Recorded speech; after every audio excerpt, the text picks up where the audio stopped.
রাহমাতুল্লাহি ওয়া বারাকাতুহু।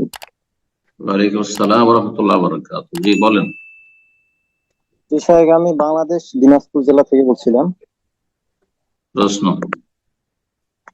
আমার প্রশ্নটা হচ্ছে সালাত নিয়ে, যে সালাত যদি রেগুলার পড়তে পড়তে কেউ এক ওয়াক্ত ইচ্ছা করে না পড়ে, তো সেই ক্ষেত্রে সে অনুতপ্ত হওয়ার পরে আবার কন্টিনিউ করে, তাহলে কি তাকে আবার আহ তওবা করে 2 রাকাত নফল সালাত আদায় করে কি শুরু করতে হবে, নাকি তার নিয়তটা যে তাওবার চলে আসছে এটাই যথেষ্ট হবে?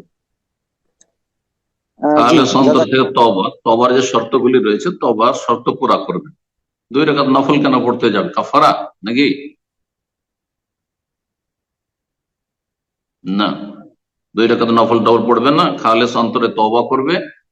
এবং যদি জানা থাকে যে এই এই অক্ত এই অক্ত বা এত অক্ত আমার ছুটেছে, সেটা কাজা করবে। আর যেসব ঘাটতি গুলো আছে তার জন্য বেশি বেশি সুন্নত নফল পড়বে, বেশি বেশি সুন্নত পড়বে।